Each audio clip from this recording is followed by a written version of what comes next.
కర్ణాటకలో ఉచిత బస్సు తర్వాతన ఇప్పుడు కొత్త కష్టాలు వచ్చి పడ్డాయి.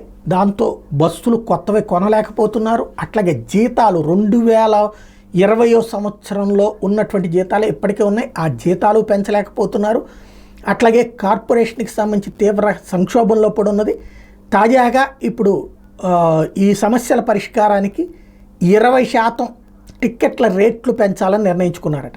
దీని టోటల్గా 295 కోట్ల రూపాయలు లాస్ అవుతుందట ప్రస్తుతం ప్రతిరోజు కూడా.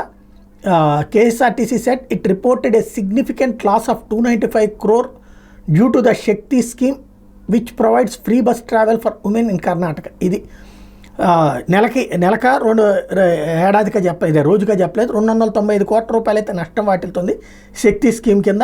ఈ నేపథ్యంలో కేఎస్ఆర్టీసీ చైర్మన్ ఎస్ఆర్ శ్రీనివాస్ చెప్తున్నది ఏంటంటే, శాలరీస్ జీతాలు స్టాఫ్కి రివైజ్ చేయాల్సి ఉంది 2020, అందుకని మాత్రమే 20% బస్సు ఛార్జీలు పెంచుతున్నాం తప్పించి ఈ స్కీమ్ గురించి కాదు అని చెప్పే ప్రయత్నం చేసి కన్విన్స్ చేసే ప్రయత్నం చేస్తున్నారు.